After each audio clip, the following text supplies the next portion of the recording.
तो हेलो दोस्तों, स्वागत है आपका फेमस स्टडी परिवार में एक बार फिर से। और देखिए यहाँ पे जितने भी ग्रुप डी के लोग फॉर्म भर रहे हैं या आप ग्रुप डी में ऑलरेडी सेलेक्टेड हैं, तो आपको मैं बता देता हूँ, बहुत ज़रूरी जानकारी है कि अभी आपका फॉर्म जो फिलअप हो रहा है ग्रुप डी का, अगर आप उसमें फॉर्म फिलअप कर रहे हो तो अभी भी समय है आपके पास डेट बढ़ने के कारण। तो अभी भी आप इस पोस्ट को ज़रूर सेलेक्ट कीजिएगा ताकि आपको कौन कौन से वो कटेंगे, क्योंकि आप अगर आप ITI करके और इस पोस्ट पे फॉर्म फिलअप करते हैं जो मैं बता रहा हूँ अभी, तो वहाँ पे प्रमोशन होने के चांसेस क्या है, आप डायरेक्ट ALP बन सकते हैं, यानी कि असिस्टेंट लोको पायलट।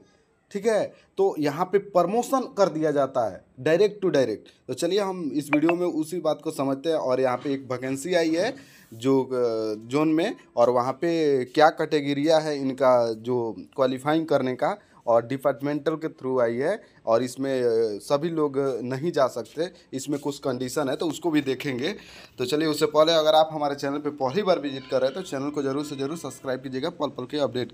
देखिए अभी CBT 2 का डेट आ गया है, तो आपके लिए एक गोल्डन अपॉर्चुनिटी है जो कि आप एग्जाम को क्वालिफाई कीजिए, देन आप इसी साल जॉब ले लीजिए ALP में। तो देखिए ALP CBT 2 के लिए मोस्ट इंपॉर्टेंट बुक आपको मैं बता रहा हूं, और ये हिंदी मीडियम के जो भी स्टूडेंट है, इंग्लिश मीडियम में अवेलेबल है, तो आप वहां से देखेंगे तो आपको मिल जाता है। देखिए ALP CBT 2 के लिए आपका बुक है ALP लोको पायलट के लिए इलेक्ट्रीशियन जो ट्रेड लेके बैठे हैं पार्ट B में आपका, और इलेक्ट्रॉनिक्स मैकेनिक वाले बुक ये ले सकते हैं आप, बहुत हार्मफुल होगा आपको, और प्रीवियस ईयर को ध्यान में रखते हुए इस बुक को बनाया गया। वहीं ALP CBT 2 के लिए फिजिक्स और मैथमेटिक्स के लिए ये बुक हो गया।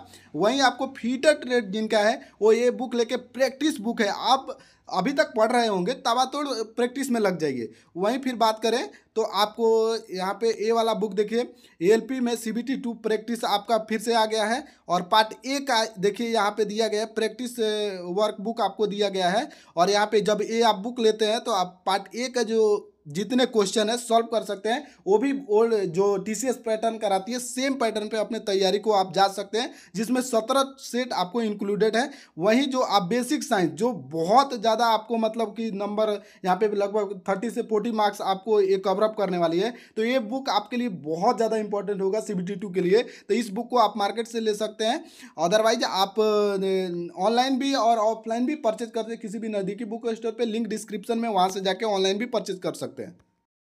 देखिए ये वहीं वो नोटिस है जहाँ पे आपको 50% ALP बनाने की बात मैंने जो बोला अभी वो है। और यहाँ पे देखिए आलोक में सोनपुर मंडल यानी कि पूर्व मध्य रेलवे जो पटना जोन है, पूर्व मध्य रेलवे पटना जोन है, वो आपको यहाँ पे दिया है वैकेंसी, और 65 टोटल वैकेंसी आलोक में। देखिए यहाँ पे सोनपुर के सहायक लोको पायलट लेवल 2 के 50% रिक्त पदों को विभागीय पदोन्नति कोटा से भरने के, इसमें आप DDC वगैरह नहीं कि कोई एलिजिबल होगा। ऐसे भी आपको कुछ भी एग्जाम दे के आते हैं तो आप ALP के लिए आते हैं तो आपको कंपल्सरी एक अप्रेंटिस या आपको वो होना ज़रूरी है, आपका ITI ट्रेड वगैरह, आप कुछ जो डिग्री होता है जो कंपल्सरी होना ज़रूरी होता है। और देखिए यहाँ पे टोटल वैकेंसी 65 है, जिसमें सामान्य वर्ग के लिए 50, SC इतना और ST में 5 सीटें हैं, 10 में SC में है।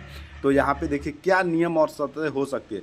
उससे पहले मैं समझा दूँ आपको, जो कि ये चीज़ें आपको समझना बहुत ज़रूरी है। तो ग्रेड पे क्या होता है ना, जब आप ज्वाइन करते हैं तो 1800 ग्रेड पे ज्वाइन करते हैं, वहीं आपका बेसिक होता है 18,000। ग्रुप डी में आप जब ज्वाइन करेंगे जब भी, तो ये थोड़ा 1900 के बाद नहीं बढ़ता है ग्रुप डी में। लेवल 2 यानी समझिए, इसको हटाइए, लेवल 2 के बाद आपका पर नहीं होता है, थोड़ा रुक जाता है। ठीक है, कुछ दिनों बाद ही होता है, लगभग मिनिमम 10 ईयर लोग बोलता है जैसे भी। और ये क्या है, बेसिक पे है, बेसिक पे आपका बढ़ाया जाता है, हर 1 ईयर पे आपका इंक्रीमेंट लगता है, हर 6 महीना पे आपका डियरनेस अलाउंस भी बढ़ाया जाता है। ठीक है, तो ये रही बातें, समझ गए आप। और यहाँ पे देखिए 2 चीज़ें बोली गई है, आपको मिनिमम 6 कुल टोटल 6 ईयर होना चाहिए आपके पास। वो 6 ईयर अगर आप इसमें काम करते हैं ग्रुप डी में, तो आपको सीधा प्रमोशन करके ये लोग बोल रहे हैं जो बना देंगे। देखिए क्या है यहाँ पे लिखा है, लेवल 2 ग्रेड 2 में अगर आपने diesel electric loco said with the 3 year service आपने दिया है, उसमें आप रहे हैं फीटर के थ्रू आप रहे हैं, और आपका कुछ प्रमोशन टेक्नीशियन वगैरह के पोस्ट पे भी आप रहते हैं। यहाँ पे देखिए फिर बोला जा रहा है 6 मंथ टोटल। यहाँ पे देखिए filing with the technician fitter से आप रह के उसमें क्या होता है, प्रमोशन करके टेक्नीशियन भी आपको बना के वहाँ पे काम किया जाता है, जो टेक्नीशियन वगैरह रहते हैं उनको। तो वहीं बोला जा रहा है कि diesel electric loco set with the less than 3 years, दोनों यानी कि ये आप डीजल इलेक्ट्रिक के में है, अगर इनिशियल यहाँ पे 6 वर्ष, जैसे कि यहाँ पे देखिए, ये समझिए ग्रेड पे जब ये आता है तो आप 3 साल यहाँ पे काम करके टेक्नीशियन के थ्रू अगर काम करके है, टेक्नीशियन बन के वहाँ पे काम करते हैं, या इतना पे 1900 पे आप अगर काम करते हैं डीजल लोको सेट या इलेक्ट्रिक लोको सेट में, टोटल 6 ईयर का ड्यूरेक्शन यहाँ पे दिया गया। अगर आपने कंप्लीट कर लिया है तो आपको क्या बोलेंगे ये लोग, ये आपका इसमें एलिजिबल है, मतलब बोल रहे हैं। इसी तरह सेम आप जाइएगा तो आपका भी एलिजिबिलिटी होगा। अब इसमें कंडीशन क्या है, आपका क्वालिफिकेशन भी मायने रखता है। आपके पास क्वालिफिकेशन नहीं है तो आप नहीं जा सकते, आपका भले ही टेन्योर पूरा हो गया हो।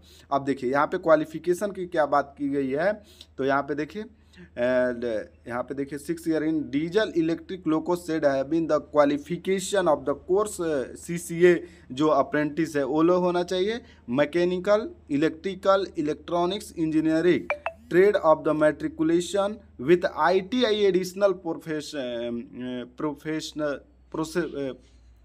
प्रिफेरेबल क्वालिफिकेशन विथ अपर एज, यानी कि यहाँ पे जो विद इन जो अपर एज होता है, एज लिमिट होता है वो 35 ईयर आपका होना चाहिए, 35 ईयर होना चाहिए, अपर एज लिमिट की बात कर रहा है। और year 40 year in the case of ST SC के जो छूट दिया जाता है उसके अनुसार, ठीक है। तो यहाँ पे देखेंगे आप, तो ITI अगर आपने मैकेनिकल, इलेक्ट्रिकल, इलेक्ट्रॉनिक्स या इंजीनियरिंग ट्रेड से कर रखी है तो आपको ये लोग एलिजिबल मान रहे हैं।